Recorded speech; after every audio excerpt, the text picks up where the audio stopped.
এই নামদাফা থেকে বেরোচ্ছি। ওয়েদারটা আজকে একটু বেটার, রাস্তাটা খারাপ আছে। প্রায় 24 কিলোমিটার মিয়াও পর্যন্ত নয়, মিয়াওয়ে প্রায় 10 কিলোমিটার আগে পর্যন্ত বেশ খারাপ রাস্তা। একটু টেনশানেও আছি সবাই। ওই 10 কিলোমিটার রাস্তা সেদিন আমরা সন্দেহ হয়ে গেছিলো পেরোতে।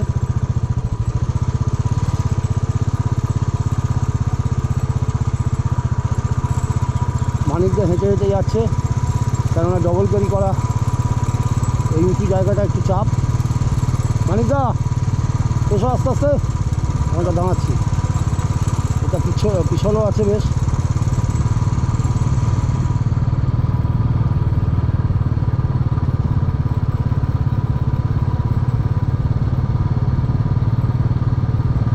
এবার তো বাড়ি ফেরা, তাই সবার একটা বাড়ির দিকে মন। প্রায় 15 দিন হয়ে গেল, আমাদের আরও 3 দিন মতো লাগবে বাড়ি যেতে।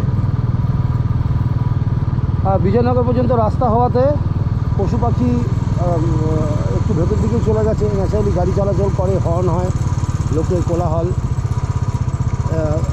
গ্রাম বেড়েছে। যাই হোক, আধুনিকতার ছোঁয়া লাগছে আস্তে আস্তে। আগামী দিনে বিজয়নগর একটা ভালো হয়তো ট্যুরিস্ট স্পট হবে, নামদাফাকে কেন্দ্র করে, এই দেওয়ানকে কেন্দ্র করে। সেখানে পশু পাখি তো একটু ভেতর দিকে চলে যাবে স্বাভাবিক। আগের বার যেরকম পেয়েছিলাম অত একদম ঘরের কাছে অত পাখি হল্লুক জীবন একটু কম, যদিও হল্লুক জীবন পেয়েছি, স্টিল ছবি কিছু তোলা হয়েছে।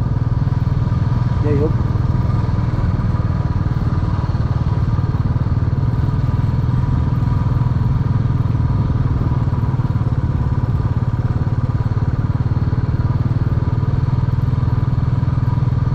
বেশ খানিকটা আসতে হবে মানিকদাকে, একটু কষ্ট হবে মানিকদার ডবল ক্যারি করে।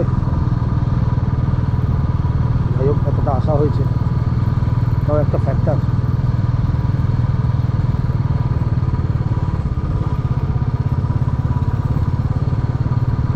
এবার বাড়ি ফেরার চিন্তা, সাবধানে বাড়ি ফিরতে পারলেই সবাই সুস্থভাবে প্রোগ্রাম কমপ্লিট হবে, সাকসেস হবে।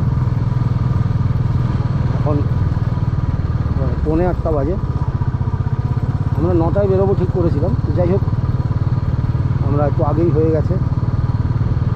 সবার মনেই বাড়ি ফেরার একটা তাগিদ রয়েছে, বোঝাই যাচ্ছে।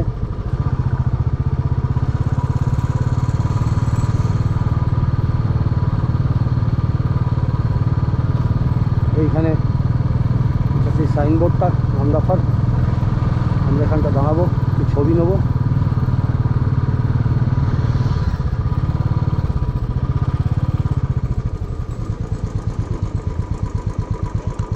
এখানে একটা হর্নবিল পয়েন্ট আছে, সেই হর্নবিল পয়েন্টে একটু দাঁড়াবো।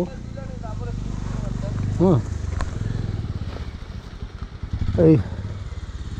এই হচ্ছে welcome to forest rest house Dewan Namdapha from Kolkata.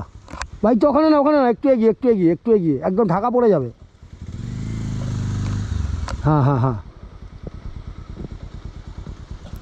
বাপিদাও রয়েছে, সবাই আমরা। বাইকগুলো ভালো করে রাখার পজিশন নেই, বাইক কোথাও কাদা আছে, পড়ে টরে যেতে পারে। বোঝাই যাচ্ছে রেন ফরেস্ট। মানিকদাকে অনেকটাই হেঁটে আসতে হবে। যাই হোক,